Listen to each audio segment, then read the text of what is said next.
my God, that's like the tiniest fucking thing in the world. Come on. Cancer research. Cancer So both of research. them are for cancer research. So highly recommend. I mean, you can't hate cancer. Let's be honest. As for cool ass shit, What? speedrunner. Wait, what? I said you can't hate cancer. Like research is what I meant. Come on. Finish Come on, the folks. sentence next time. Jesus Christ. I hope someone clips this and puts this on YouTube when I run for senator in the next. At this rate, it might be our intro. We'll find out. Yeah. Oh, God.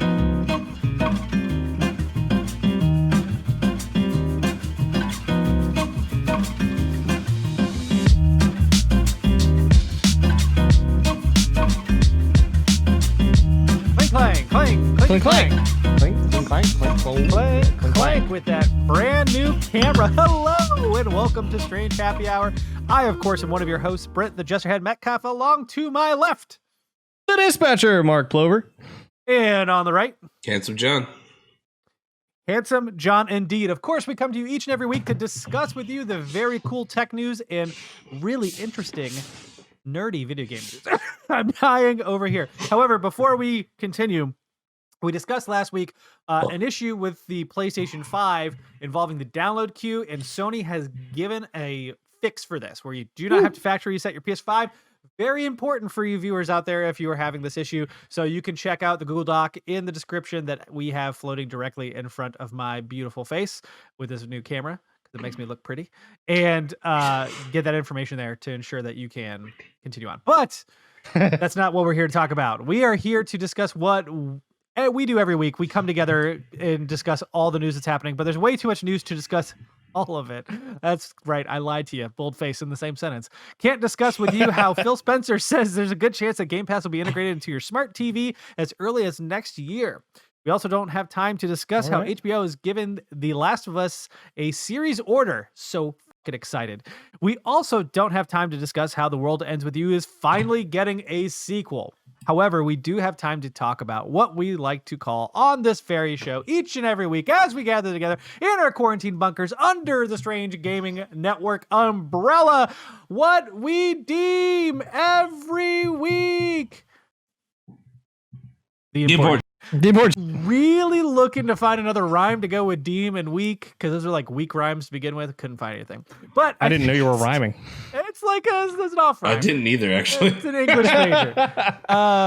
Dispatcher, why don't you talk to us about what's going on with these really cool graphics cards? We're all excited, right? We can get them right now. Yeah, except you can't.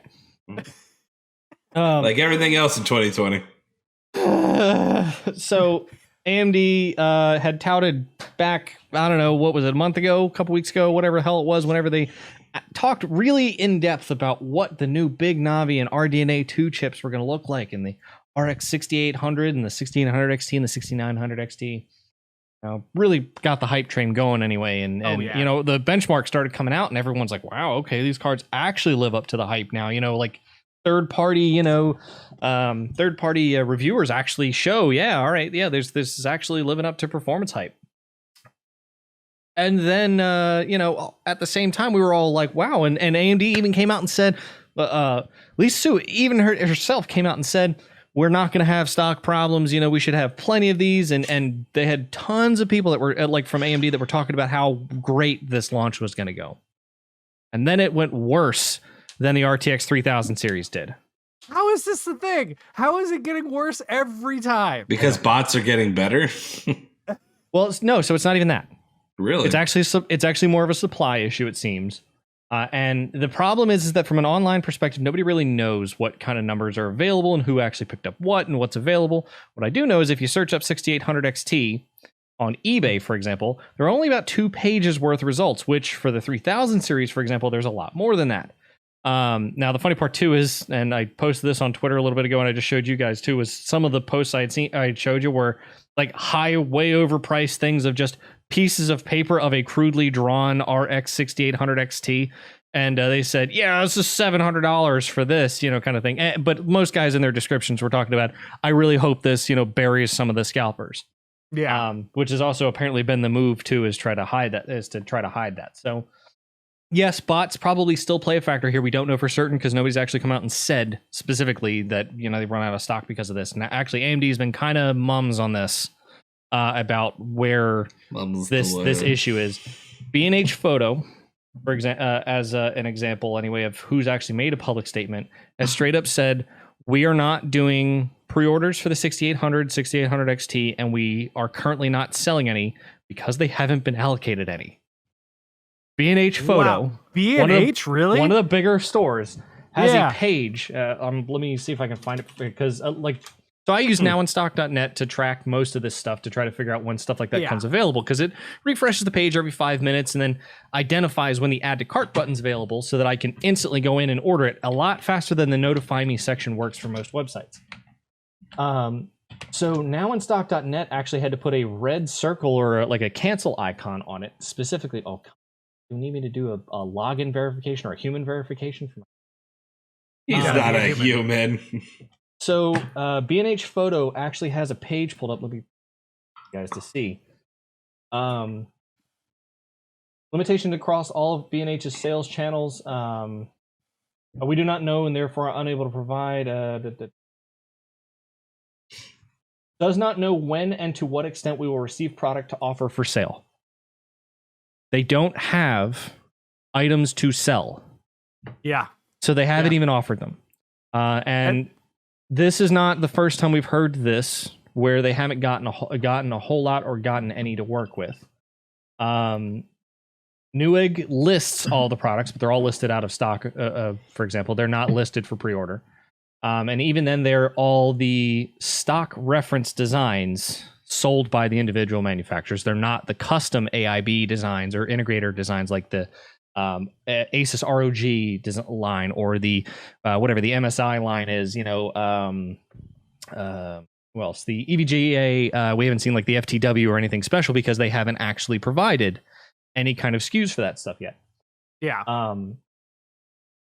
So there seems to be kind of a twofold problem here. One, some sales companies just straight up aren't getting any or aren't getting many at all. So Newegg and B&H have straight up been out of stock across the board. Or like B&H, for example, said, we have not received any, so we're not going to even give pre-orders because we don't know how many we're going to get. Yeah.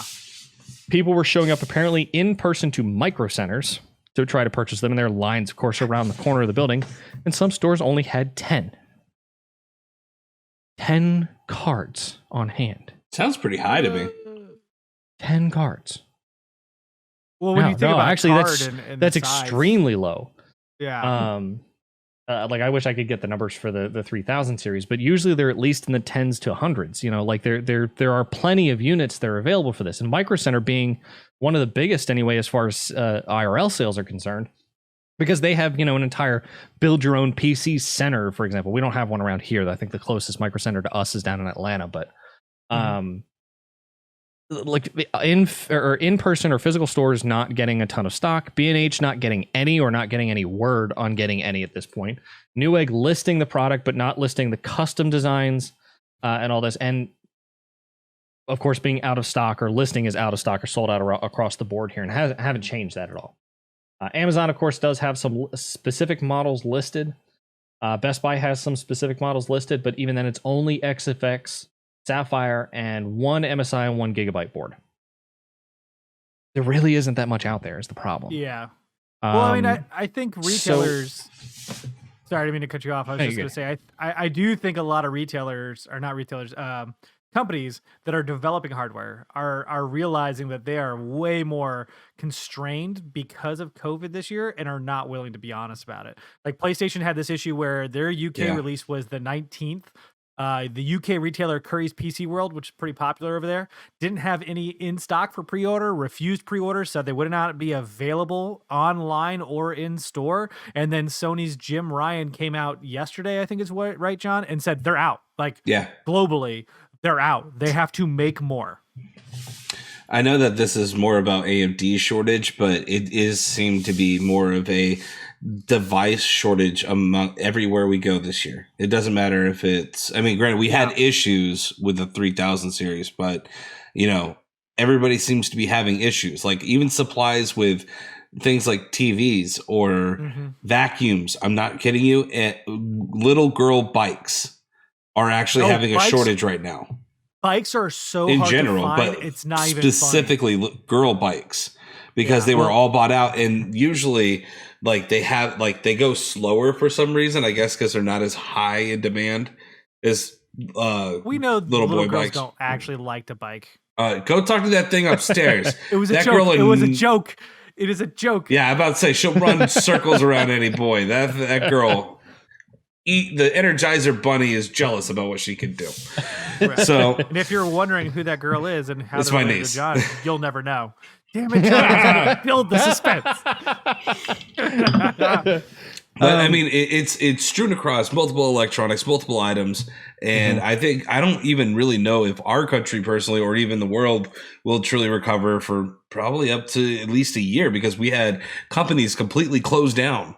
Though we've also had companies start up because of this. So where there's usually holes in the market, someone fills it in, but it usually takes time to build relationships, build the market, build the pass-through lanes that you need to. And a lot of these companies, it's not even worth it to sell these items, because the whole point is to get them in your store. 2, in the middle of a pandemic. 2, if there's not enough, no one's going to stick around, and they're not going to buy more of your products to go with it in the first place. The whole reason that you want them to come in to buy the new card is like, oh, I'm also going to need a power supply, or oh, I'm also going to need a new GPU, or whatever. And they're going through and spending the money at your store. That's what you're getting the benefit of. This isn't a benefit. If I don't blame a lot of it, I would say, don't bother. Just stay out of my stores. I would rather not deal with this headache if I was them. Yeah, I mean, I think so. I think the store chain and the store supply is definitely the first line here and the first issue here, especially after they came out after AMD came out and said that, or announced that the launch date for the 6800 XT was going to be November 18th here, and we didn't see a launch. We saw, and actually there was some talk about whether or not this was even actually going to be considered a paper launch, and a paper launch being everyone gets pre-orders and has a piece of paper and email that says here is your reserved slot number. But then you don't get it for a month because suddenly there's such a back supply of orders here. So it's kind of a weird spot to be in. Of like, yes, technically the card launched, and yes, some people do have them in hand, and of course the scalper market is out there for them. But like the rest of the where's the rest of the product at? There's no even talks of like it's slow rolling out. And I can tell you from my now in stock thing, which again checks the webpage every 5 minutes for each of these that I'm subscribed to, which is all of them. I haven't seen a single in stock notification from any of this. Yeah. Now that might be bots coming in to intercept if there's more stock coming in. So that's definitely phase 1 of this, or part 1 of this. I think part 2 of this is probably AMD's interface with the board integrators themselves.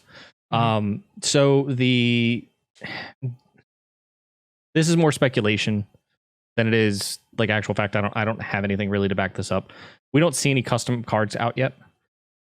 Whenever the 3000 series dropped, we had custom cards across the board. Every manufacturer, MSI, Asus, XFX, Gigabyte, Colorful, even. I mean, like tons of companies, had their own custom boards already designed and ready to go. And then there was the Founders Edition card, which NVIDIA does it a little different than AMD does, where NVIDIA it is the sole provider of Founders Edition cards, and they're the only ones who sell them, the only ones who look like that kind of thing.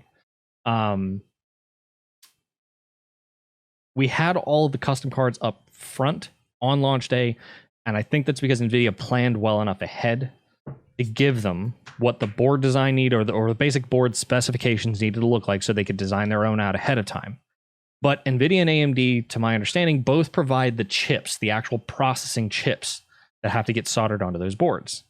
Now, Silicon Lottery determines whether or not you're going to get a higher spec or a lower spec board, and that's generally how, like EVGA, for example, works out their FTWs versus some of their lower models, because they change the clock speed and all that stuff depending on how good the processor is.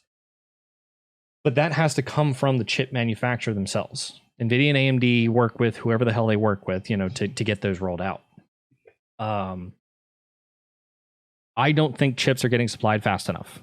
Yeah. If there's not a supply of custom cards out yet, and all of the custom manufacturers are just reselling essentially AMD's stock design, I think then they're just kind of getting locked into, we don't have a custom design yet to work with. Yeah. If that's the case, then AMD's the one falling behind here by a lot, which could be based on a third factor of COVID hit a lot of these businesses hard. Manufacturing, especially silicon manufacturing overseas, which is where most of our silicon comes from, or I say silicon, our chips come from. I mean, we're looking at transportation being hit, not even just resources, but transportation's taking a hit. I mean, things are taking longer to get to people. We're also in a time of year where everything's already bungled up as it is, and more people are sending things in the mail than they ever have. Yeah. Mm-hmm. Well, and to be fair, coronavirus cases are spiking like they never have been before, which is going to impact every industry across the board, regardless. Yeah. Yep. You know, it's an all around sort of like a miracle, dodeca whammy here. So, it's just kind of whammy. I went with whatever highest number I could get. That I like it. Yeah. Good. Yeah. Clusterfuck is what I'd call it, but I'm with you. 100%. Whatever. No, but it's hard for this to sort of happen whenever AMD's been spouting so much that they're going to be better than NVIDIA, better than NVIDIA, better than NVIDIA, better than NVIDIA across the board. Not specifically referencing necessarily them, but it's kind of a big blow to see this hit the other side, which we already knew scalpers were going to be a problem. Yeah. And it's not even scalpers that are the problem here, which is, in my opinion, almost worse. Yeah, but I say the fact that they're not even giving any information out, I think is the worst part about it. Like no feedback, no communication, nothing. Well, it could also be that a lot of these companies wanted to take the back seat instead of, doing what they did with the 3000 cars. They're like, well, this got messed up really fast. We probably should back up a little bit and see what happens. And then if there's no real issues, we'll go forward. Yeah, I don't know. It's though I don't see why that doesn't make sense, because they want to be up front. They want to be like, look at my stuff. You want my stuff. Yeah. Right. And then suddenly they go quiet as soon as, it does launch. Mm-hmm. But I think the other, well, and actually on the note of communication, NVIDIA even came out and said, hey, look, we have a new supply of cards coming in anyway. And apparently they're doing them in sort of a batch basis to try to, I guess, weed out the scalpers a little bit more, because if you shove a ton of stock at once, the scalpers may not be able to acquire them quick enough to root out enough of the stock so that actual customers can buy them. So, but like they're talking about having a big drop at the January 2021. So, hopefully you can wait that long. Yeah, and hopefully we hear something from AMD in the coming months. Yeah. Hopefully we hear from the custom integrators whenever we start hearing from MSI and XFX and. I mean, unless you're just EVGA, dying for the top spec thing, whatever it is you're needing, there's no one that absolutely needs this piece of equipment right now. There is more than, I mean, the 2080 Ti I know will handle most of anything that you could throw at it currently.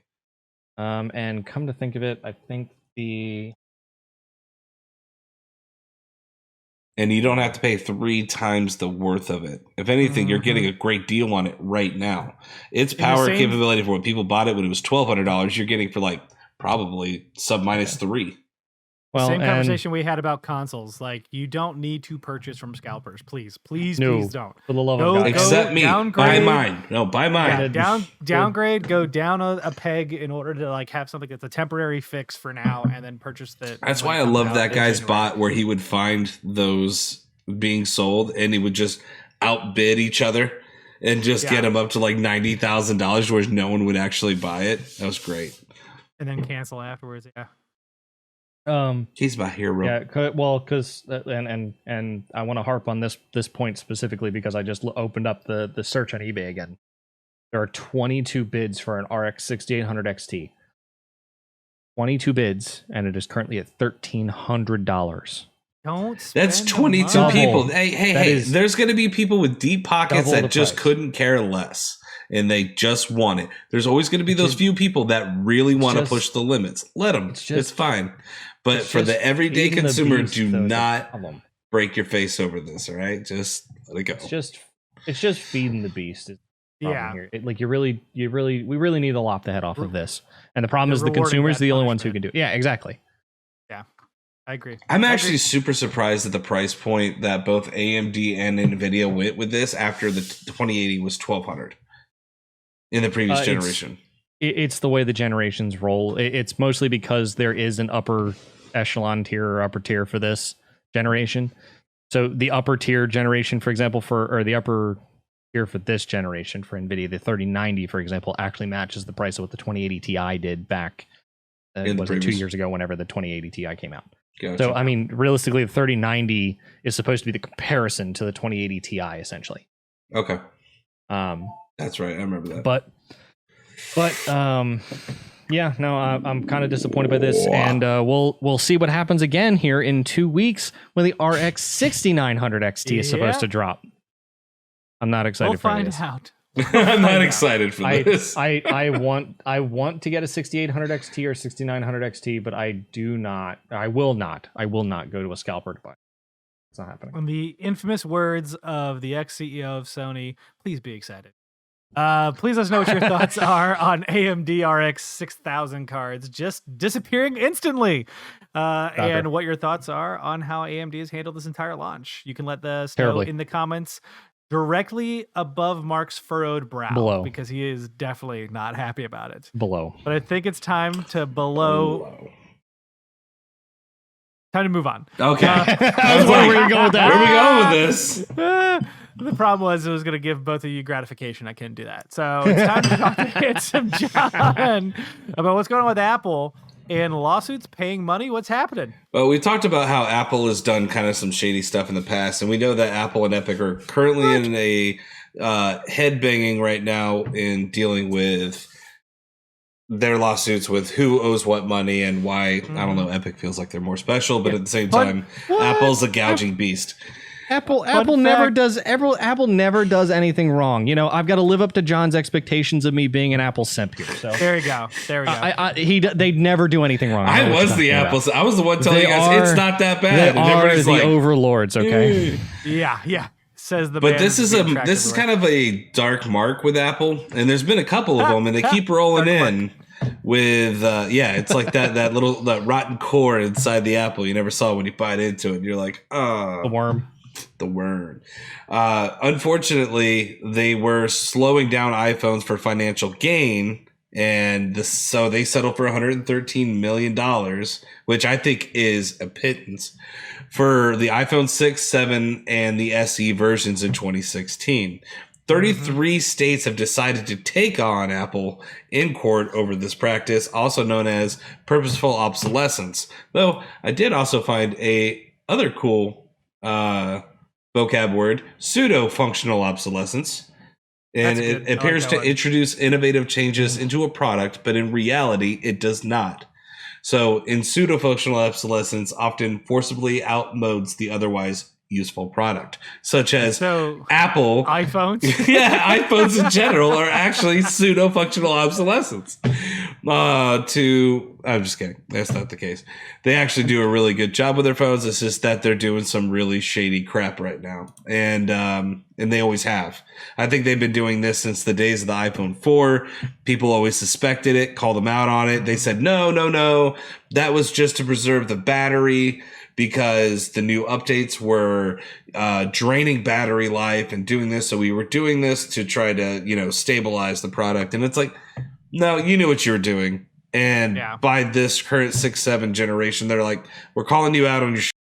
You're putting out, garbage software updates to these phones to slow them down to make people want to update them, which would make sense as a company that you were like, yeah, why wouldn't I want to expedite the process of which I get more money? But at the same time, as a consumer, you're like, there's a level of trust when you're giving me a software update that I'm being told is to benefit me, at which point you are screwing me. Yeah. And I have already paid top tier dollar. All these phones were already more expensive than their competitor, and people were buying it for security, and it was a premium product on the market at the time. Until they started going to SEs, which I don't know why that was a thing. I still don't understand that. But gotta get that lower tier dollar. Cheaper phones, more accessible to everyone else. That's why they still sold two generation old phones. Yeah, and the fact that what they're doing is obviously morally corrupt just doesn't bode well for them in any other lawsuits they're going to be going at. That's going to be in the eyes of the judge going, well, you like screwing other people. I mean, what's to make the difference here? But what's another one? Well, I think you brought up a really good point earlier, John, while we were talking about this before the show, which is nobody accepts a settlement of this size, even if it's just a piss in the bucket for Apple, if they're not guilty. Yeah, no one's going to jail and saying, I'll pay the $13 million, but I didn't do it. But I'll pay the $13 million. It's cool. Your court fees are not $113 million. Like, you could easily fight this out in court if you are completely fine. If you feel like you've got a good standing, go for it, bro. No, not happening. And this is also a different settlement from the one that they agreed to back in March for $500 million in the class action lawsuit. Let's not forget. This is it's going to be a giant storm. I hope it is. Because the $113 million, if you look at how many people bought those phones between the 6, the 7, and the SEs for all of those versions, you're looking at millions of people. You're talking less than $1 per device that was affected is what they were being settled for. Like, fuck off. You are now $1 trillion company because of how many people you have fucked into buying another phone and thinking that it was dying. In reality, it wasn't. And then not only that, but you also caused a huge backlash in this recycling industry that you all of a sudden needed to really get into because you were running out of ways to make more phones for yourself. Let us not forget that they're also getting rid of the charger because they're trying to be more green. Yep. And they're trying to cut costs in any which way they can in order to benefit themselves, which granted, they are a company. They have stockholders that they have to want to pay dividends to and want to encourage to, stay with them. I get that. Morals don't always apply whenever it comes to business. Money is the one thing that applies, unfortunately. They very often don't. And that's why when any company goes, look at what we're doing for the environment, and I'm like, well, okay, there's a yin and yang to everything. What are you fucking then? Because let me tell you, you're saying look over here, and usually it's don't look over here. Well, it's a magic trick. Whenever the magician says to look right here, the real trick's happening like underneath or on the side or a sleeve, something, Oh yeah, they're behind your back, whatever, And unfortunately, Apple is no angel in this. And I for the longest time, I was like, I mean, look at its creator. I mean, he was a pistol. But at the same time, you look at Apple, you think, oh, they're trying to do good things. They're making good products. But they're still, they have people committing suicide in their factories in Japan that were making these phones because they were being worked to death and they would rather die than work in those facilities. Like, I just can't believe you called Steve Jobs a pistol. There's a lot of phrases I would use to describe Steve Jobs. I'm trying to be nice, and I do believe in ghosts. One of them.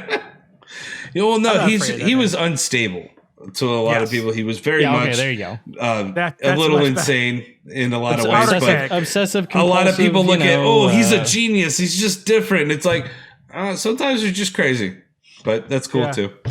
Aaron Sorkin has an amazing film called Jobs, right? I think it's just called, it's the one with not the Ashton Kutcher one, the other one with what's his name? Oh my God, not Jude Law. No, his name is. You're gonna it up.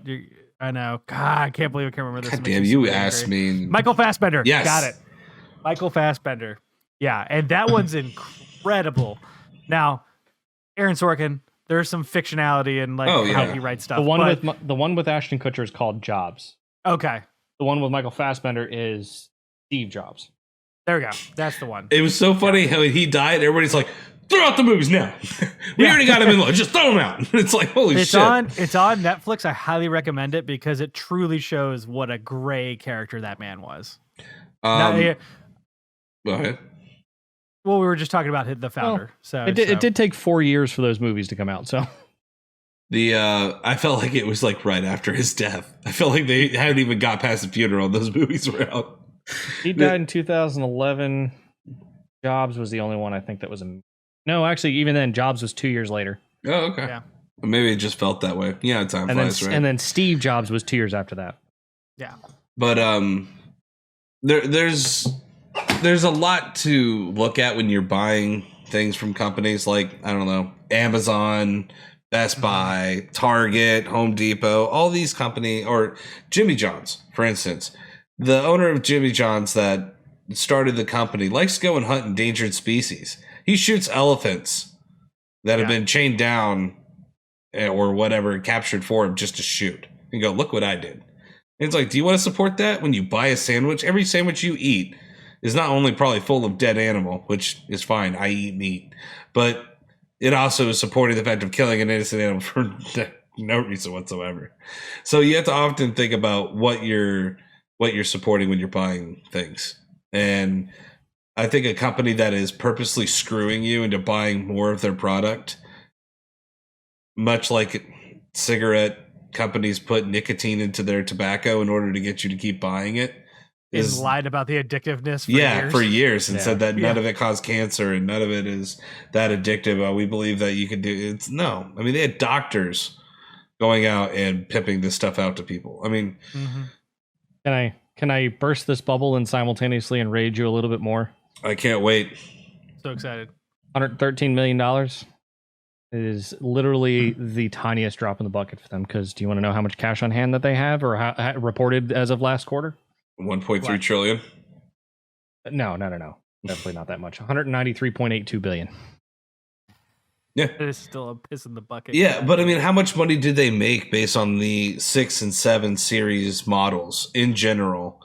Or no, it would be the generation after that. It would be the 8 and the 10 is really where they would have made most of their money from the 6 and 7s because they purposely gave them obsolescence to buy the next generation. I don't know, I have to look at. So it would be the 8, the Max, the X, and the X Max.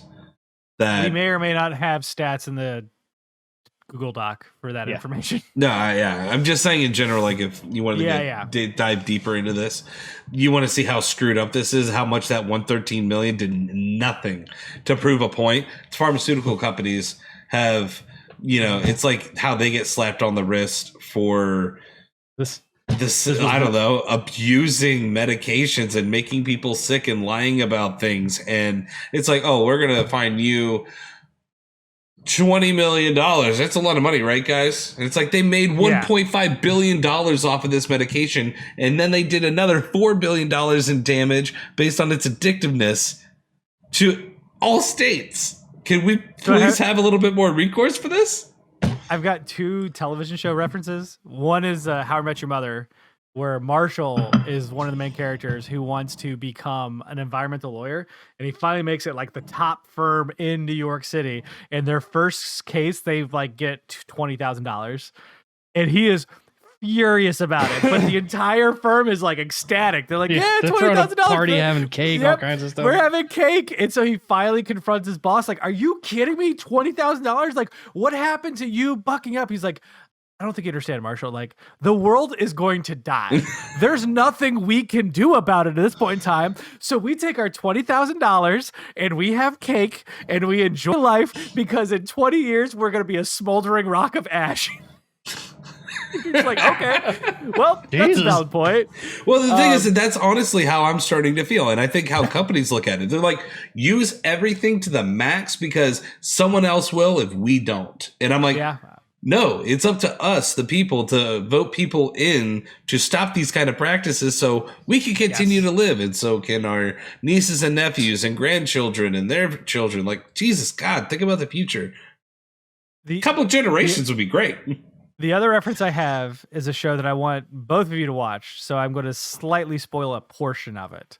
Okay. Not too big, though. It's The Good Place. Yeah.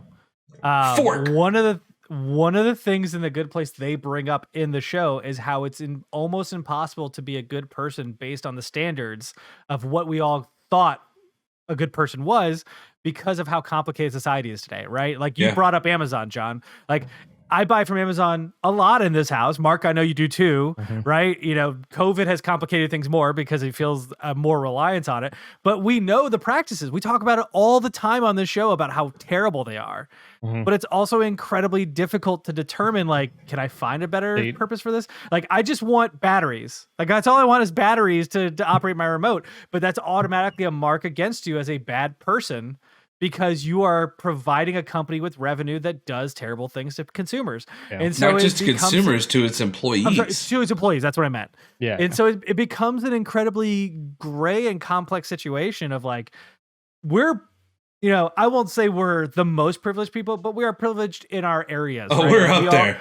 Oh, don't you worry, we're up there. John and I have PS5s. You've got a nice PC set up. We get to record and talk shit every week about what's going on in the world. So I feel like we're good. But there are people who aren't as privileged and do rely on these systems that do nothing but perpetuate a system of hurting individuals. Yeah. Yeah. I mean, it's tough. And I've said this before, maybe not on this podcast, of the problem with the way that some of these businesses work is as shitty as their practices might be on the back end, and even as public as that knowledge might be, if the service and the product that they provide is good enough, a lot of times it doesn't matter. 100%. Yeah, and people, and that, the ends justify the means scenario, and that's the kind of crap that's going to get us all in a smoldering, fiery ball of ash. Because we're going to not care about what the hell we pump out as long as we got every bit of oil. And then you get to the bottom of Pandora's box, and all of a sudden it's like, oh, Yellowstone blew up. How did that happen? Oh, well. It's like... Well, but instead of, just thinking, wow, we really messed this up, we're going to blame it on something else. Yeah. Correct. And Elon Musk is going to be using his farts to power himself to Mars. That's what they'll be. Well, I just want one last anecdote, and this is the part that makes me the most sick. And it's always the responsibility. It's always the accountability of companies, whether it be BP from their oil spills or Apple from paying their $113 million settlement. And also does not require Apple to admit that it did anything wrong or that it broke any laws. That's the shit right there. That's shit right there. That's unfortunately the way that the justice system works on that one is. Actually, it's not even the justice system. Actually, that's circumventing the justice system. But but it has to provide truthful information about its batteries on its website. Update notes and phone settings for the next 3 years. And that's fine. Which means part of their fucking nothing. All I can say is you can't lie on your website. That's it. All you have to do is not lie. They don't have to post any relevant information. But is there any regulating body on that? Is there anything that validates that information is truthful? Us. It's always going to be reliant on you, the consumer. Right. Do your research and hold people accountable. Unfortunately, it always is. Fortunately. Or fortunately, yeah. Yeah. Well, I think we have gotten lazy. I think that there was a level of journalistic integrity that everyone had at one point in time in the past that we are starting to try to get back to, but people are fighting it. People like Trump, who constantly yells fake news. And it's like, yeah, but I did my own research and this is what I found. And it's like, oh, you're fake news. And I'm like, I'm not news. So what am I? Am I a fake person? Like, I don't understand. Yes. So, yes. Yes, you're a fake person. You have to be responsible for yourself. Like, you make decisions like supporting Amazon, which, a lot of people may say they did us a service during the pandemic. They filled in a hole that no other company could ever do. And they're not wrong. I mean, to be honest, there was a good that they had done for people, but in a way, like, there were other people on the other side, the yin, the yang, that suffered to do this for you. When's the last time you heard we're all in this together? Been a while. Song or... No, like when people would talk about COVID in general, when's the last time you heard we're all in this together? Joe Biden. When he was talking actually, that's yesterday. But like other than him, like news stopped saying it. I mean, broadcast that all these companies that were like, hey, we're all in this together. Them saying, hey, buy my stuff. We're all in this together. And it's like... That was March and April. Yeah. Now all of a sudden we're in the consumer months, which are Black Friday and Christmas. All of a sudden, who the cares who you're with? Buy my TV, buy my... All the whatever goes out the window anyway, so who cares right now? Yeah. And it's just, we are unfortunately a consumeristic society in which, we are able to buy things at the click of a phone or a computer. And we have to get better as people. Yeah, I agree. Companies will not be this shitty if people refuse to be this shitty. Mm-hmm. As a human being, be a better human being. And I think that we will all go a long way, including the companies, because they have to follow in line. Because if they don't, they'll die. Yep. Just Cannot agree more. Just gotta find a way to make the shitty human beings not be shitty. That's impossible, but we good can luck. try to No. be less shitty. There is a way, but it usually involves murder. So we just remove them. I think Anyways. Brent's. Well, we Brent's as a on the human wrong species mindset already here. tried genocide, so that didn't work. Or the right mindset. Let me have another swig of beer before we move on here. Barely touched that thing. What are you nursing it? Jeez. That's beer number 2, sir. Oh, I'm about to say, this is like technically- 7 shots of tequila. You better hurry up. I'm not going to be sober much longer. All right, time to move on to our final topic on the show. Please let us know what you think about the Apple lawsuit, the piss in the bucket of their pendants in the comments floating directly above John's Murica sign. Time to move on to my final topic of the show, which involves Capcom having a huge data leak. So this involves games and personal data. They were hit with a ransomware. It was a custom-made ransomware that hit them last week. November 2nd, right? And they say the attack destroyed and encrypted data on Capcom servers, and criminal organization Ragnar Locker messaged the company demanding the money for the ransom for the compromised data. So the game stuff we'll get to in a second. The big thing here is that it has compromised current employees, past employees, and investor data. So all of that personal information is now available to those hackers who hopefully don't do anything with it because the ransom was paid. It was released because they didn't pay. Oh, there you go. Capcom confirmed that among the information compromised by hackers, personal information of our former employees, including names, signatures, passport information, and HR information was accessed.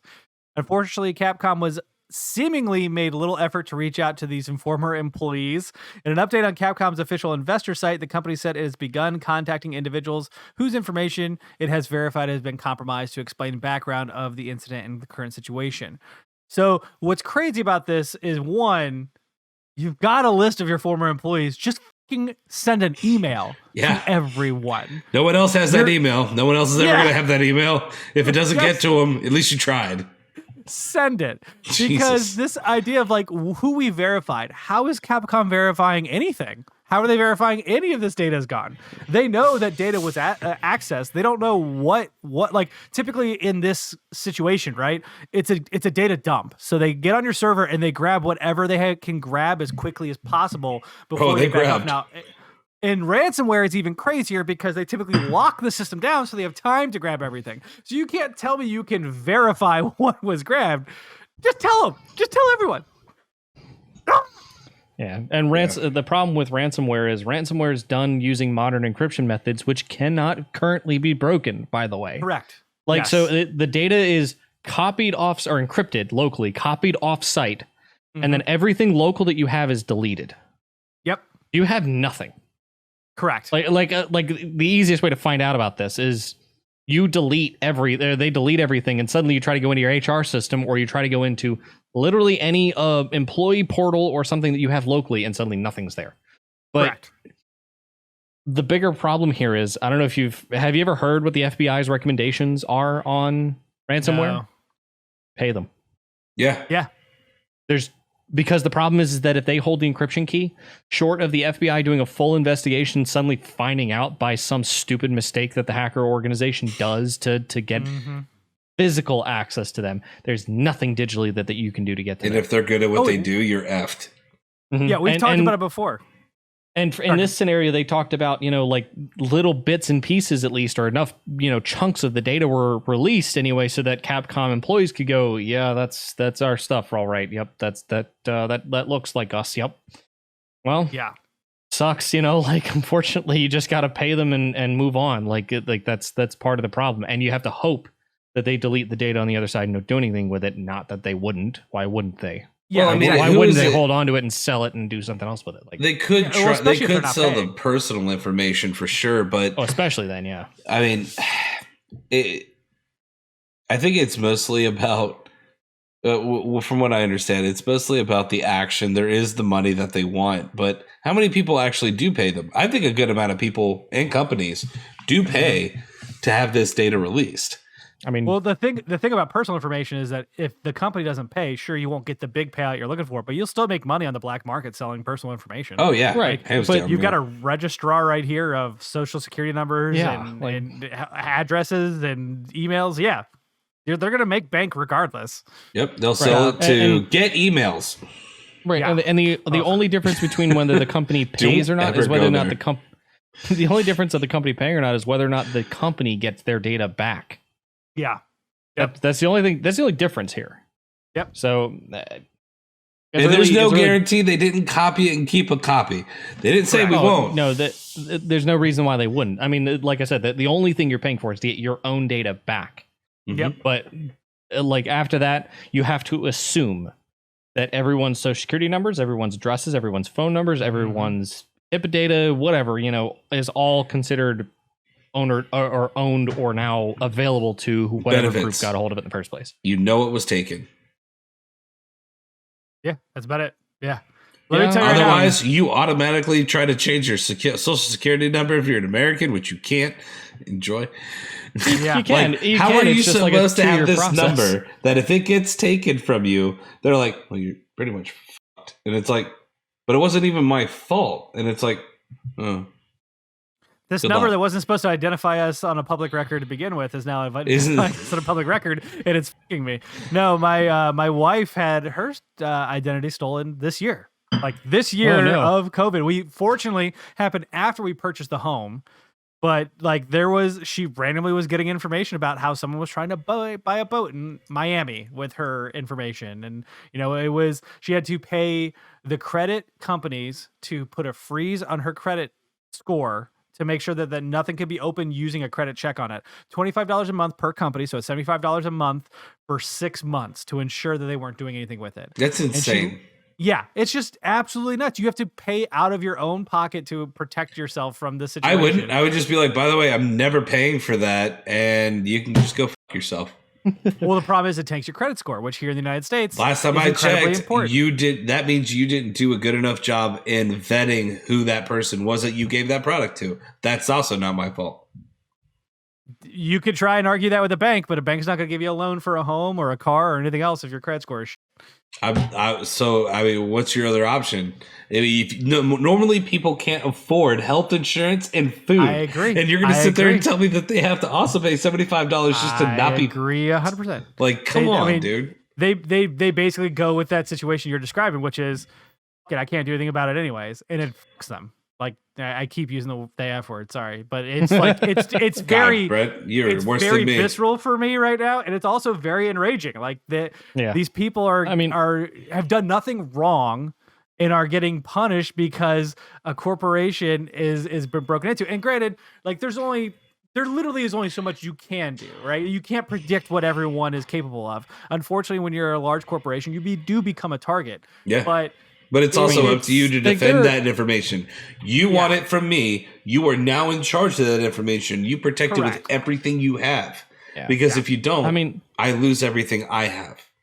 like being a network guy, like I understand, I guess, what some of the security loopholes can easily look like on some of the servers, and the issue is that like because Brent, a former employer of ours, for example, I could have pointed out probably a few that I was not particularly happy with, but I know quite a few. I use them to get my job done on a regular basis. No, but like there are a lot of security loopholes that exist in, I would call them medium-sized companies, for example, that may not have the best networking staff available to understand that, look, this is a very real possibility, especially whenever you're a higher profile name, you know, and you may not think you're a high profile name by any means, but that doesn't mean that you aren't. Correct. You know, and if there's enough money that flows through there, if especially whenever you get wealthy enough, there's a much bigger risk of that, especially if you're not careful.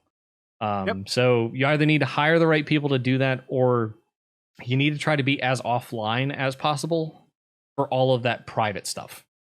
Yeah. Like I know from some or from some businesses anyway, their personnel files don't exist with an internet connection, period. It's a local network that is isolated to itself. And there are no connections in or out of the building for that, or in or out of those computers for it. Yeah, it's super smart. I mean, you have to stay vigilant in any way you can, and honestly, that's the cheapest, safest way to do it. Yeah.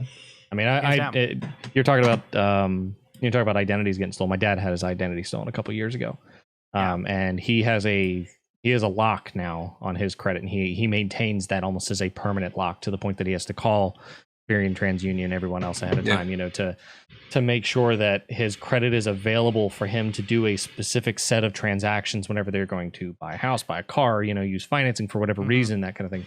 Soft checks are usually still okay, but he's had it was like a 1.5 to 2 year fight to get it was like a $6,000 utility bill expunged. A utility bill, not financing, nothing like that. No. It was a utility bill that he had to have expunged from his record, or expunged from his credit report. So it's just. I mean, you look at how much your time is worth, right? And then you have to spend days upon days on the phone, weeks upon weeks dealing with it, the stress levels attached to it. Yep. I mean, was it Experian or was it one of the other I think it was Experian.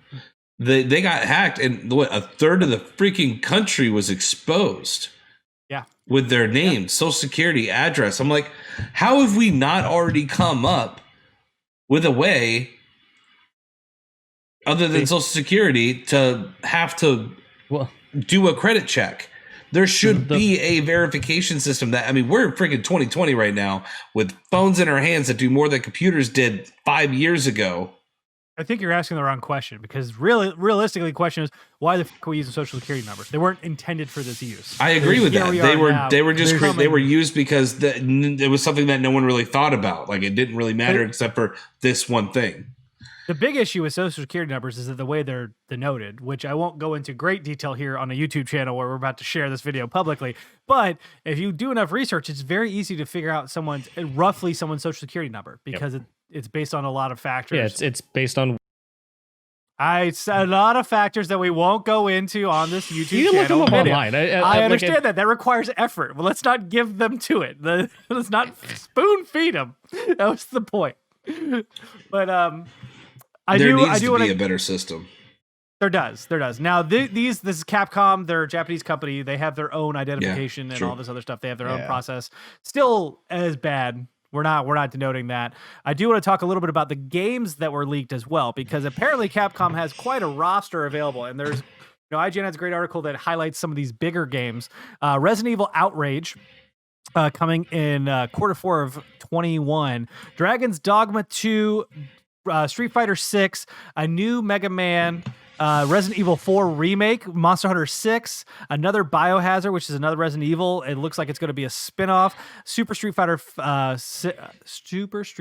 6, a Final Fight remake, Power Stone remake, which John and I were talking about beforehand, would be a huge fucking deal. It would have been a big surprise to people. Dreamcast, Ultra Street Fighter 6. They have to sell that 3 times. Of course they do. Resident Evil, Hank, however you want to put it. But these are some big titles that would have blown some socks off. Now, again, I think we expected, Monster Hunter, we expect a new Street Fighter, but the Power Stone remake, crazy as hell. A spin-off involving Hunk or Hank, depending on your region, for Resident Evil is huge. Dragon's Dogma 2, I still say, would have been an amazing announcement as a secret. And then, of course, a Resident Evil 4 remake. Absolutely astonishing. I'm super excited for Mega Man. I don't know what match means, but I'm curious myself. Yeah, I think definitely curious. But man, what are they going? It's not like they're destroyed because you announce these games are still fun. And when you announce them is still a big factor in that. But people are like, why am I going to buy Street Fighter 6 when I know that Super Street Fighter 6 is coming out Q4 the next year, in a year after that, or Ultra Street Fighter 6 when it comes out a year after that? I'm like, okay, so I'll just buy the original Street Fighter, wait for Ultra, and never have to buy in Super to begin with. And it's like, my guess is their deals with partners. So Sony did the deal with Street Fighter 5 on PlayStation 4 exclusive. so that it wouldn't go anywhere else. And that's true. Street Fighter V has never gone anywhere else. Street Fighter Ultimate, I believe, is on all consoles. So, that's how they get around that shit. But it's heartbreaking because with any leak, it sucks because there are people who are behind it. It's great for the consumer because it's exciting to see, this new thing's coming out, but it sucks for the creators. I can't imagine how devastated they are with this because not only dealing with the employee situation, but literally your entire slot of major AAA titles for the next 4 years. Well, not only that, but everybody's going to be like, I thought we were getting Resident Evil 4 on Q4 of 22. And now it's not out yet. Yeah. Now it's not out yet. We haven't even heard about it. And it's like, that I'm wasn't upset intended. I'm upset that in the next 4 years, there's no interest in doing a DMC. Come on, Capcom. What the I am curious about that too. That's a little weird. Not even in the next 4 years. They mastered it with DMC 5. They know that they don't need to go Granted, back to DMC 5 was a good game, but Jesus, man. So good. I'm going to borrow that from you since you'll never beat it anyways. I'm just going to take it from you. You shut your mouth. I will finish this game. Okay, I got time in now. 2024, I was going to be like, I finally beat it. Like, nobody gives a shit, John. I can't wait to play that game on my new 4K TV, Brent. I hope you enjoy that too. Yeah. Okay, I don't care about 4K. You know that. Yeah, you do. But yeah, it sucks. You act like you're not a graphics whore, but when you see it, it's pretty. I mean, yeah, it'll look pretty. Yeah, it's the whole point. That's what it is. It's pretty. You two bickered like an old married couple. I know. We call ourselves the Grumpy Old Men 2.0. There you go. I feel bad for the people at Capcom for a number of reasons. The data leak for their employees, the leak of their titles. Hopefully they can recover from this. Hopefully no one is negatively impacted extremely. I know that's a lot of optimism out there, but all I can do is be optimistic and put out that energy because, quite frankly, I can't control anything that other people do. So, but let us know what your thoughts are on the great Capcom leak of 2020. You can let those comments flow in front of my coif here. My hair looks really good today, which is great. Hashtag cap the leak. Cap the leak. Cap the leak. But now I think it's time for last call. Last call. You don't have to go home, but you can't stay here. Of course, we are in our separate quarantine bunkers. Who knows if we'll ever go back? I actually was thinking about that the other day. I've got to get my stuff from the house if we never do. That's true. But we are enjoying oh my God, John. I had to confirm some things with my wife, but we'll figure it out in a second. We are enjoying our own quarantine bunkers, enjoying our special beverages. It is Christmas. It's almost the level Christmas. of vague. Yeah. But what that means is we got Great Lakes Christmas Ale. That's what I've been sipping on tonight. And my God, it is absolutely delicious. Got a subtle hint of cinnamon in there. I am a big fan. A little bit of nutmeg as well. John is not a fan at all whatsoever. It's fine. It's just not this... It's delicious. Euphoric experience that he puts it out to be for me. So I feel like you brought this. I feel like you brought this for a podcast last December, didn't you? Oh, every year. A lot, yes. Every year. And I drank it. It's a tradition. I have to. Yes. Oh, it's okay. I'll be on here with some spiked eggnog here probably in that couple weeks. Yeah, that's happening, buddy. That is happening. That's a good call. I actually already had some spiked eggnog this year and poured way too much whiskey in it. Let me tell you. I think Southern Comforts makes the best eggnog because I've had Jack Daniels and it was okay, but Southern Comforts is better. Oh, Southern Comforts eggnog is the only thing I have really had for the last couple of years. So it's solid. And their vanilla is actually not bad either. This tequila would go great in eggnog.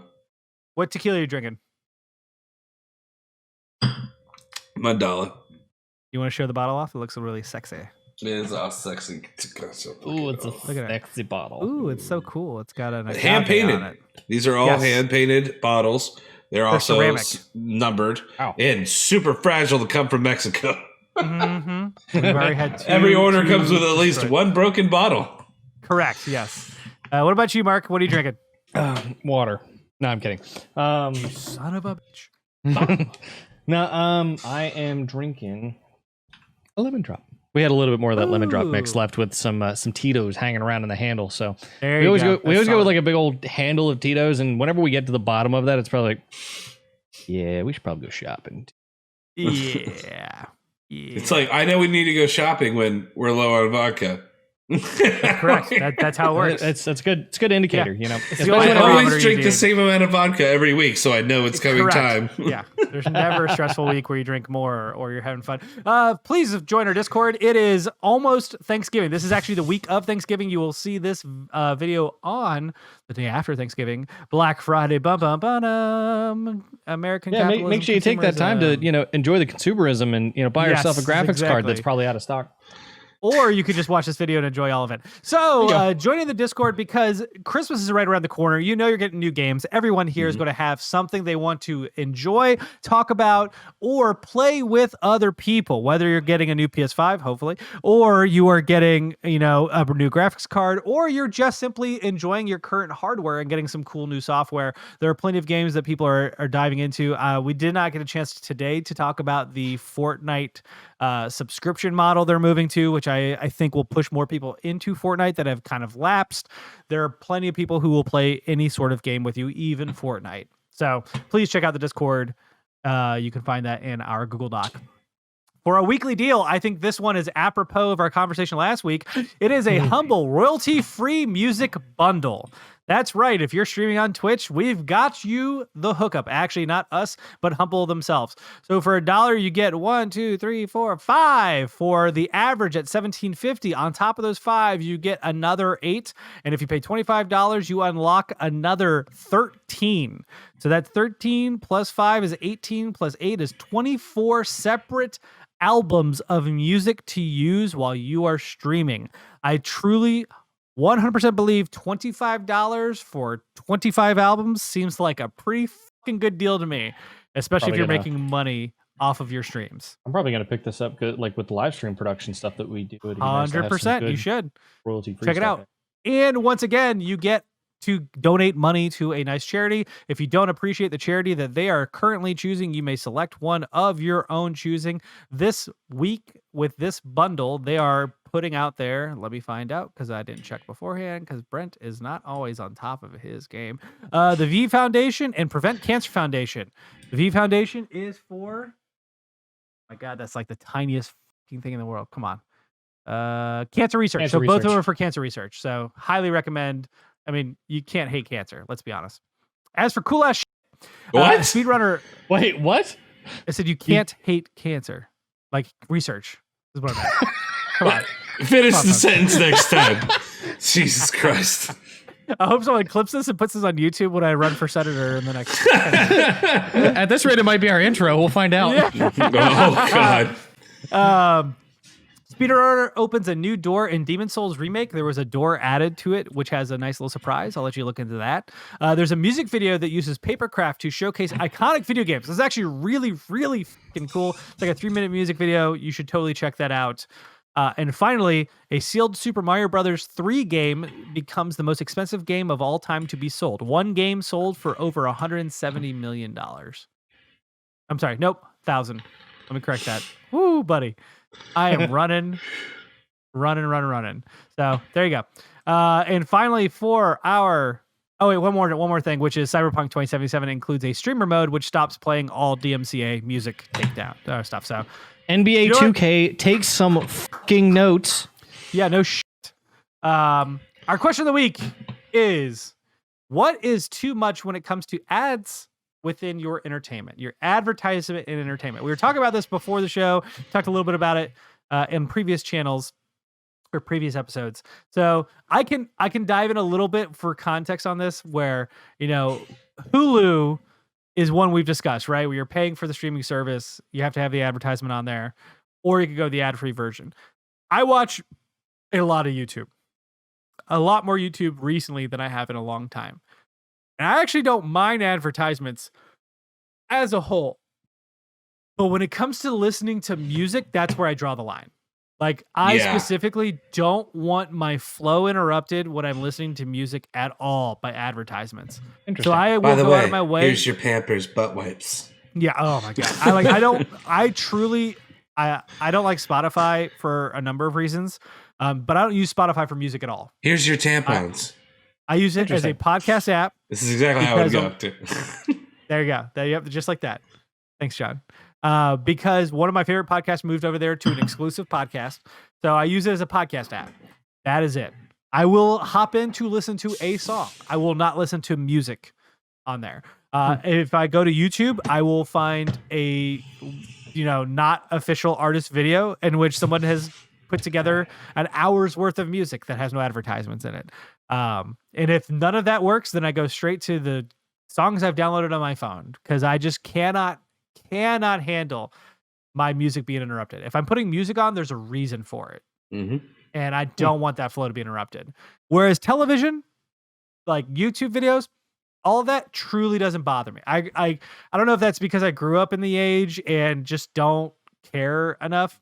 I might be because I put a lot of videos on in the background, so it doesn't bother me as much because it's just like, okay, well, that's an advertisement. I can ignore that for 30 seconds while I do this. But yeah, music is my line in the sand. Interesting. Yeah. I was ingrained as a child. Every time a commercial came up, I switched the channel until I found something that didn't have a commercial on it. Yep. And I'm not kidding. I remember my controller had presets, and it was like, and it would go in between all the presets that I set. It would be like Cartoon Network, Nickelodeon, whatever the Sci-Fi Channel was, and some other stuff. And it would just go, all right, which one of you has, okay, that's not a commercial. He was one of those commercial. I go, watch this. He was one of those fancy pants rich kids, that had a multifunction remote that had more than 2 channels you could select on it. The other channel being the last one you were on. Actually, a hand-me-down piece of crap tube TV with a VHS recorder that I would watch at night because, I couldn't use the TV out in the living room, so I'd go into the guest room, which had this piece of shit TV that I would watch from afar away. But I could also tape the stuff I would miss because I had to go to bed for Toonami that was out that was later than 11 o'clock that I couldn't even stay up for. Yeah. And that's how I would watch a bunch of stuff, or any movies that I wanted to watch that were running on VHS, but not on VHS, but it was downloaded to VHS. Yeah, I don't, that's why I don't buy Hulu, and I know there's a ad-free version of Hulu, but I don't care about being up on the newest season of anything. I don't give a shit. I watch whatever's interesting to me, and I binge it off Netflix or HBO or Disney Plus, because I'm not even paying for Disney Plus. But it's like there's just so much more I can do with my time. I feel like every advertisement I watch, my brain bleeds, and I can't stand it. I'm watching a movie. I looked at Dad. I'm not kidding. He's sitting on the couch watching this movie. I was like, this movie's only an hour and a half long. He's like, that's probably about right. And I'm like, it's going to cost you 3 hours of your life to watch this movie with advertisements? And he's like, and I'm like, or we could turn it on Netflix and watch it there with no advertisements right now.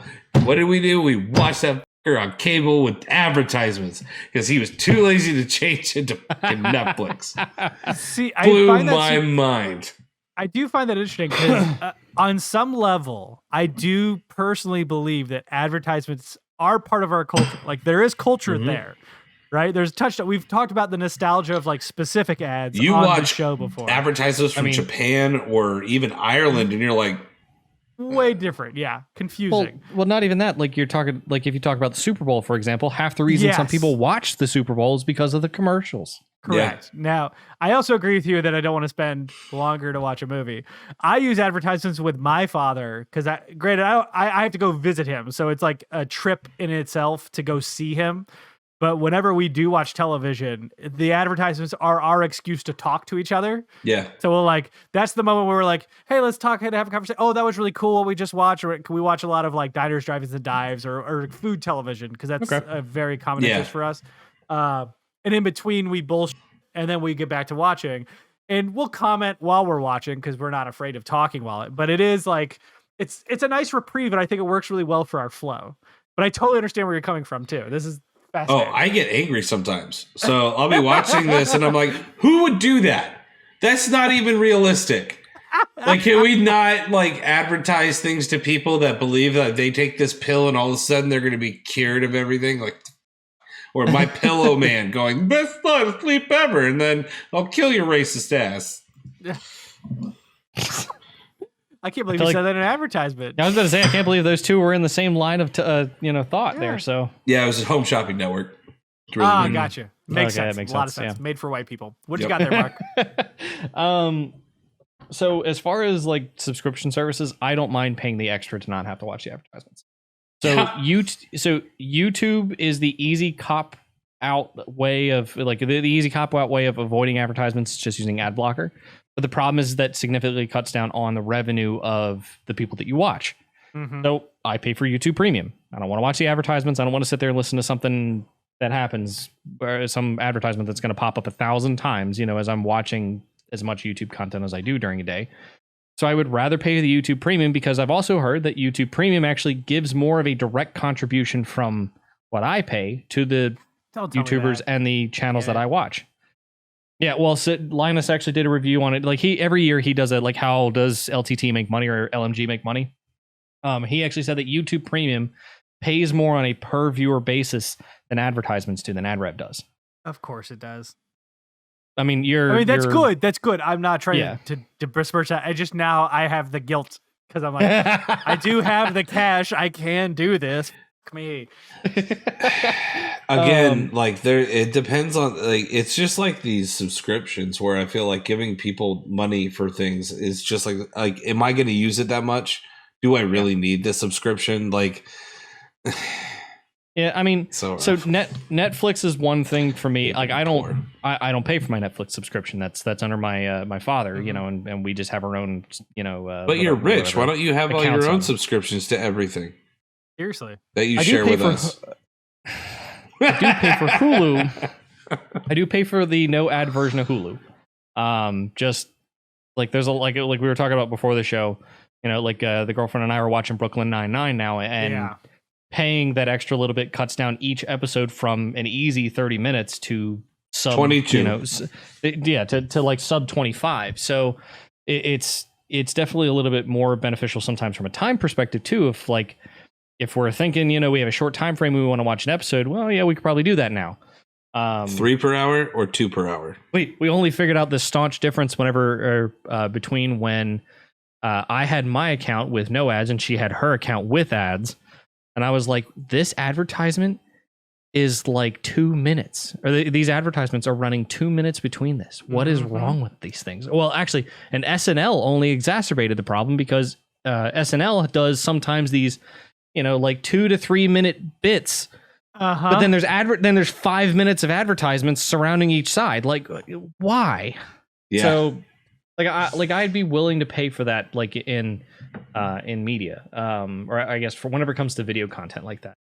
I want to make a show Video where we literally have 5 minutes of total content, and we're going to have commercials in between breaks.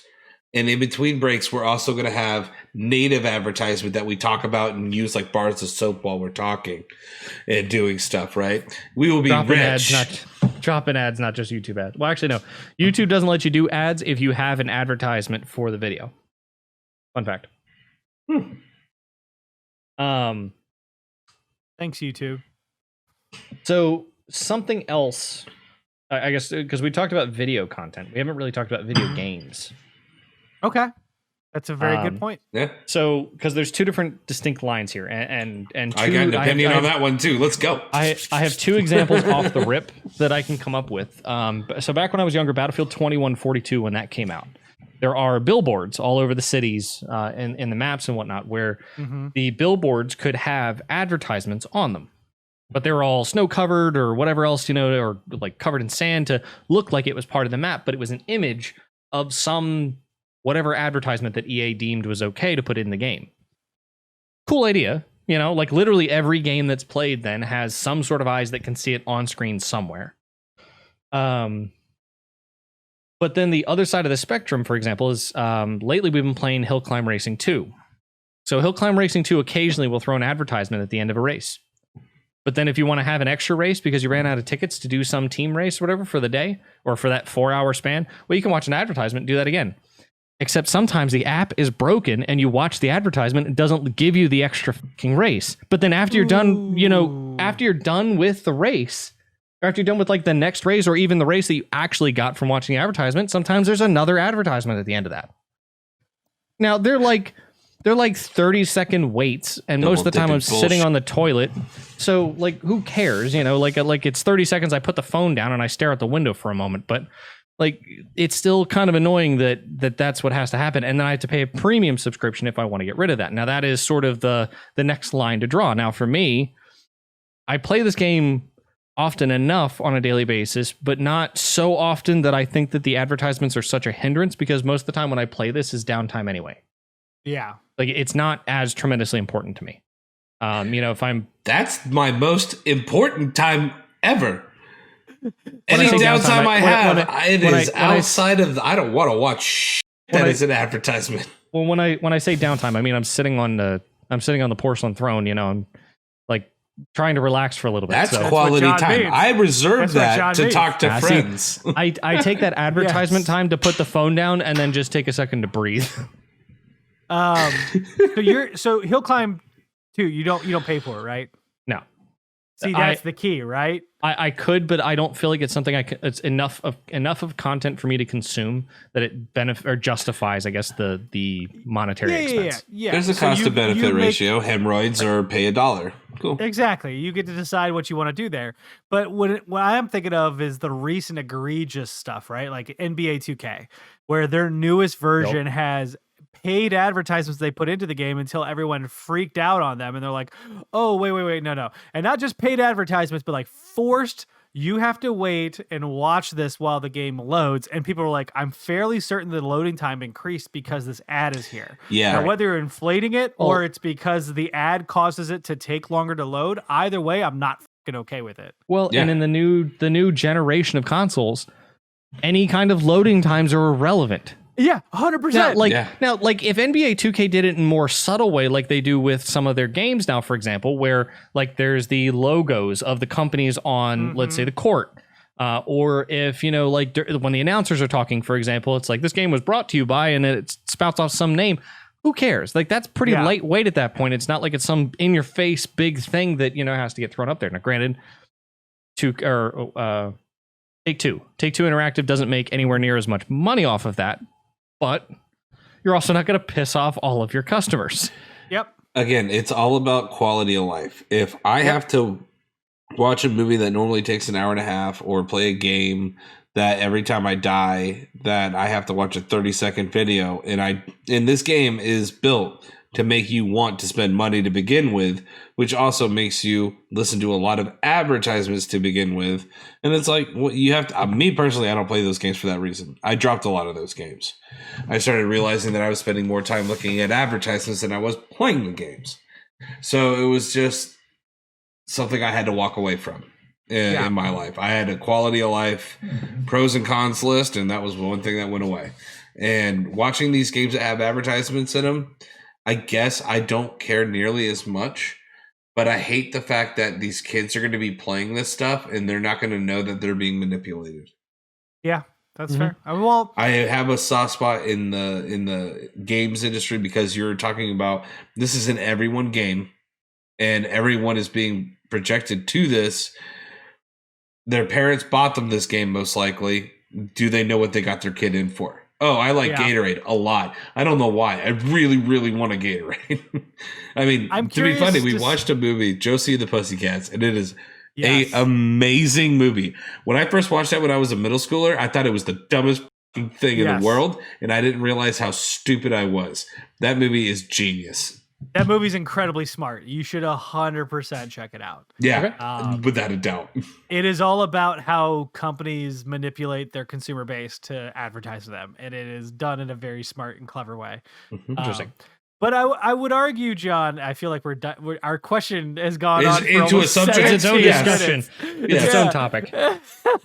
Well, I'll pull back. I understand where you're coming from. Maybe this can become a topic where we can talk a little bit further on it, because I think there's more depth to plumb. But please let us know what you think. What is your drawing the line when it comes to advertising in any sort of medium? Please let us know in the comment section. And until next time. Cheers. Cheers. Clink, clank. Clink, clink, clink. Empty.